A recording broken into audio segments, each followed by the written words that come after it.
Your college news station starts right now. Good evening, Lutz, and welcome to News at 9. I'm DeVere Dudley. And I'm Natalie DeFord. Here's a look at our top stories.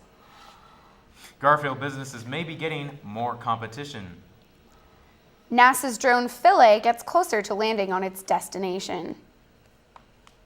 And Sam updates you with the latest sports news. All that and more next on News at 9. Garfield businesses prepare for competition with the addition of the new apartment complex. Just one block away from Pacific Lutheran University, it's hard to miss the ongoing construction that's been taking place since early September of last year. Senior PLU student Chris Porter believes that the businesses that will fill the space inside the building will be rather successful. I think that'd be a really good place for businesses around this area. I definitely think they could become very successful.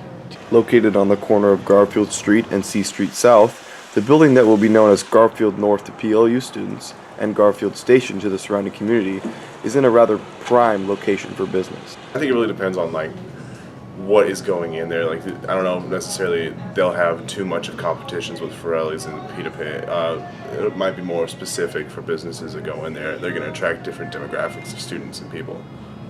Erica, the current owner of Pita Pit, located just across the street from the new development, feels optimistic about possible competition. I believe it'll have a positive impact. It'll bring a lot of people here, right on Garfield Street within walking distance. My biggest concern would probably be parking. Our parking situation's a little crowded as it is now, but I'm sure we'd make it happen. I thought it was supposed to be done towards the end of August, first part of September, for the students to be able to move in there, but that didn't happen. With the opening date of the 120,000 square foot four-story building being pushed back into the summer of 2015, the students of PLU and the surrounding community are looking forward to the new addition to the growing city of Parkland. This past Tuesday, we celebrated Veterans Day on campus. We recognized our armed forces with various events happening throughout the day, so let's take a closer look. November 11th, Pacific Lutheran University honored veterans with a ceremony at Lagerquist Hall. Nearly 150 people gathered to commemorate the service of the men and women of the U.S. Armed Forces. It was very well done. They had some good people there speaking. Good turnout of veterans and military supporters, so that was nice. Among the speakers was PLU Junior Steve Shoemaker, a veteran of the U.S. Army. Shoemaker's emotionally charged speech was the highlight of the event. What am I willing to die for? What do I want to live for? And the question that every service member asks themselves, why am I here? The event was followed by a photo gallery in Kreidler Hall. Throughout the month of November, the university will be hosting more veteran events. Touchdown. 3 members of the International Space Station crew are safely back on Earth as of Monday. Their Soyuz space capsule landed safely in a remote area of Kazakhstan.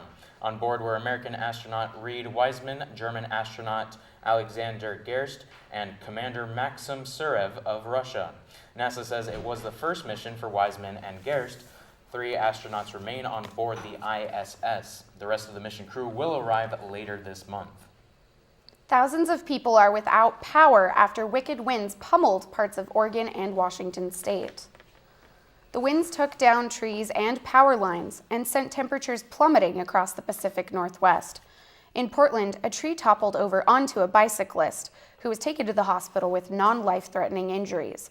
Flights to and from Portland International Airport weren't affected too much, but Portland's light rail system was delayed after a tree fell onto its wires. Scientists are trying to decide if they will attempt a landing on Comet 67P. A scientist working on the Rosetta mission says the comet has to be in just the right position to allow the landing craft, known as Philae, to free fall onto it. It's a delicate procedure, and there's a lot that could go wrong. Here you can see an animation of what scientists are hoping will happen. The landing craft has spent 10 years fixed to the side of the mother craft, Rosetta, on its journey across the solar system. Note, it cannot be steered once released. Right now, scientists are hoping to begin Philae's separation from the mother craft Wednesday. If all goes according to plan, it's expected to take 7 hours for the landing craft to reach the comet's surface. Scientists hope the probe will help us learn more about the composition of comets and how they react when they get close to the sun. Oops. A software bug may have cost companies more than $1 million. Here's what happened. Google has an online system that gives ads to websites. Wednesday, a program called DoubleClick went down, meaning websites like Time, BuzzFeed, and Forbes showed blank spaces where ads usually run. It wasn't just American companies. Google says the outage affected businesses around the world. The bug is fixed now, but it was out for more than an hour. One group estimates the outage cost advertisers $1 million per hour. Google realized it was a big deal and says its team worked quickly to fix the problem. Stay tuned. We'll be back after this commercial break. Next up, the agenda.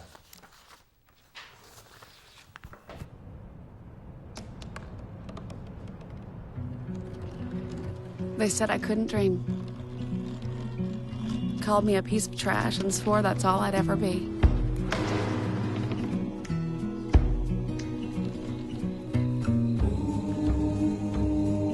Said a bottle couldn't see the ocean.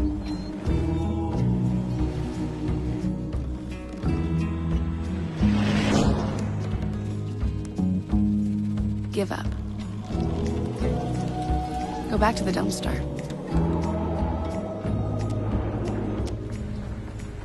But I didn't listen. I made my way.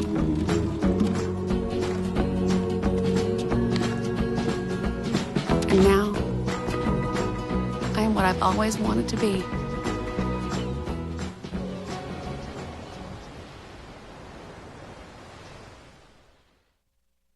Good evening and welcome to On the Agenda. I'm Jenny Boots.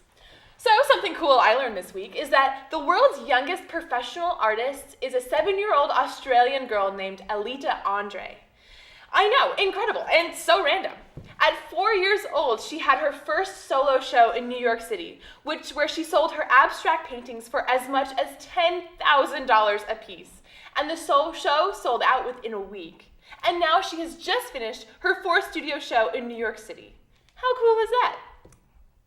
This week marked both a high and a low for humanity. Kim Kardashian reportedly broke the internet Wednesday. The photo of her gleaming, silicon, squat-formed butt found itself on every social media platform known to man, exciting the pop culture-ophiles into a frothing frenzy. But arguably something way cooler happened on Wednesday as well. It was actually so much cooler. The European Space Agency landed the unmanned probe Rosetta on the comet 67P, or Churyumov-Gerasimenko. And what makes this even better is that between Kim Kardashian and the first ever comet landing, people cared more about the comet. According to the social media analytics site Topsy, the comet landing just crushed Kardashian in the Twitter sphere. The Rosetta's landing has been the highest trending topic both today and Wednesday. My faith in humanity has truly been restored. This week, the mooring mast and On the Agenda has stumbled upon a true mystery. According to our sources, Old Main Market, or OHM, has sold over 500 packets of the sour candy trolley eggs.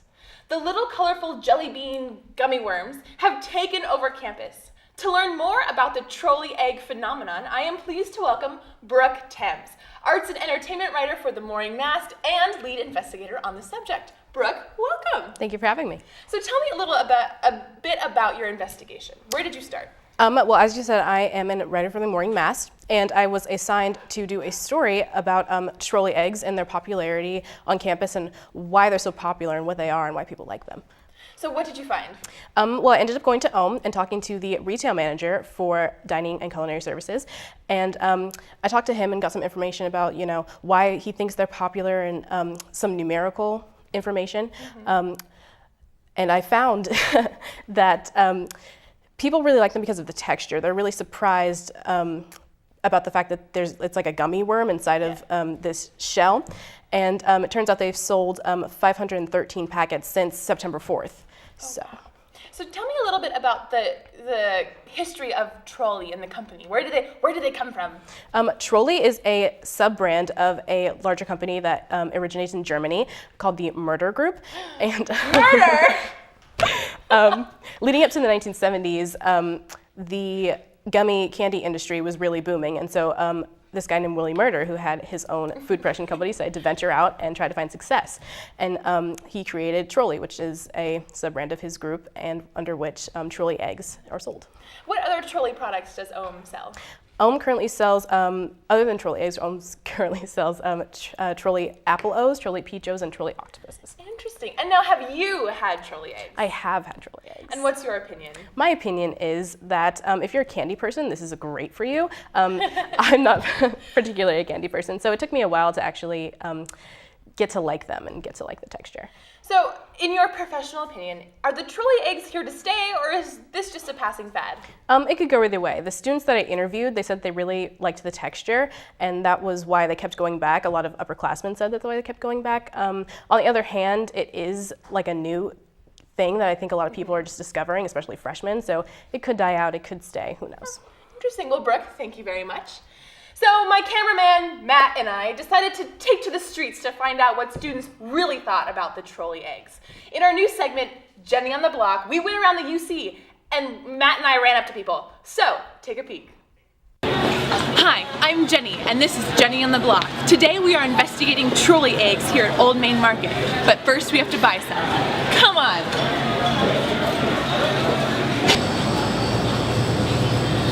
Here we are. Today we're buying 5 packets of Trolley eggs. They are $1.89 at Ohm. The investigation continues. Hi. Trolley eggs have become inexplicably popular on campus, so we've taken to the streets to find out what students really think. Follow me. Hi, do you want to try a Trolley egg? Holy, yeah. What are these? Trolley eggs. Okay. What do you think? I don't want it. Okay. Will you try a Trolley egg? Sure. I can't grab one though. What do you think? Really chewy. Real chewy. But pretty good. Sure. I've had them before. What do you think? I don't like them very much. Okay.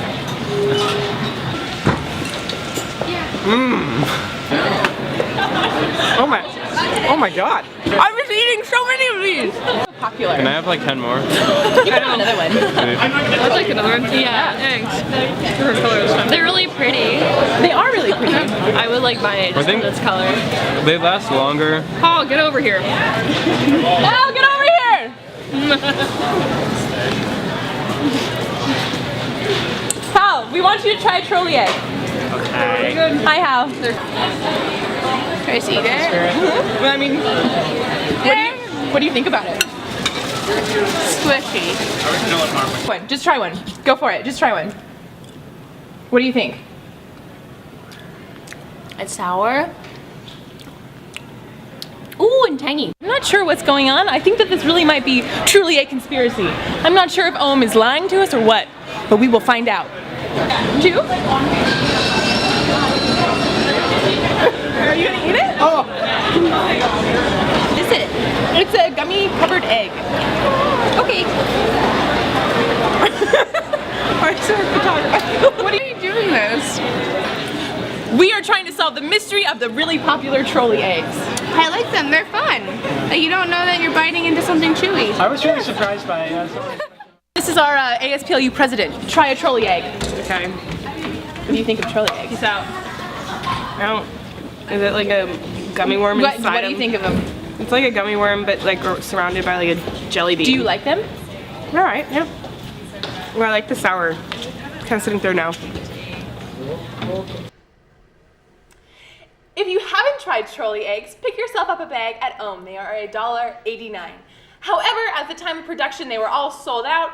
Just another fact that they are really inexplicably popular. Tweet us some responses of what you think at @MassedStudentTV. And now for my yak of the week. The hardest part about having a rolling backpack is dodging all the panties thrown at me on my way to class. This is true. The ladies love a roller. Now, before I send you over to sports with Sam and Austin, I would like a moment of silence for Zibmumafu. The lemur named Jovian, who starred in the hit PBS show, died Monday at the age of 20 from kidney failure. Zibmumafu featured all sorts of animals, including Jovian, or Zubu as his character was known. A moment of silence both for Jovian and our disappearing childhoods. Stay warm and safe this weekend, Lutz. Thanks for watching, and now to sports with Sam and our new anchor, Austin Hilliker.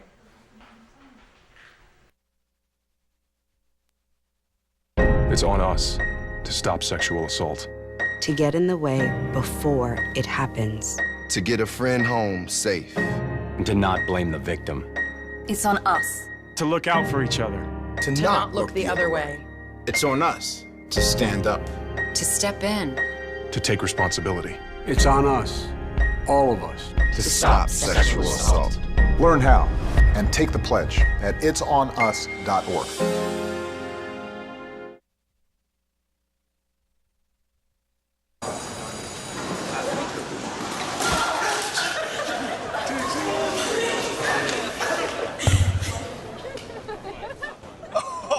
That's low. That's low. Look, he's blushing. Seriously.